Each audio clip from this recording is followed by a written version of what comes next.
How to ensure your dental restorations are as accurate and lifelike as possible.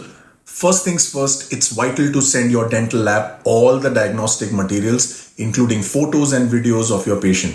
This helps the lab technicians grasp the interplay between dental and facial aesthetics. Shade of the prepared tooth. The stump shade is essential, especially for metal-free restorations.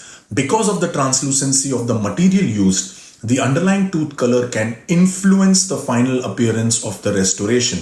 Hue, chroma, value. Hue, chroma, value define the color intensity and saturation, which are key to matching the restoration perfectly with the adjacent teeth. For a more detailed video on this, comment shade selection link and I will share it with you. Shade of the block or the ingot. Whether it's pressed or milled, choosing the right enamel replacement is crucial, considering higher values and opacities for techniques like cutback and layering. This ensures the final product not only matches well, but also mimics the natural characteristics of the tooth enamel. Shade mapping process. Shade mapping is more than just color. We need to convey how each tooth's characteristic needs customization. Marking on drawing these details can be incredibly helpful. It allows the lab to precisely understand and implement the unique aspect of patient's dentistry.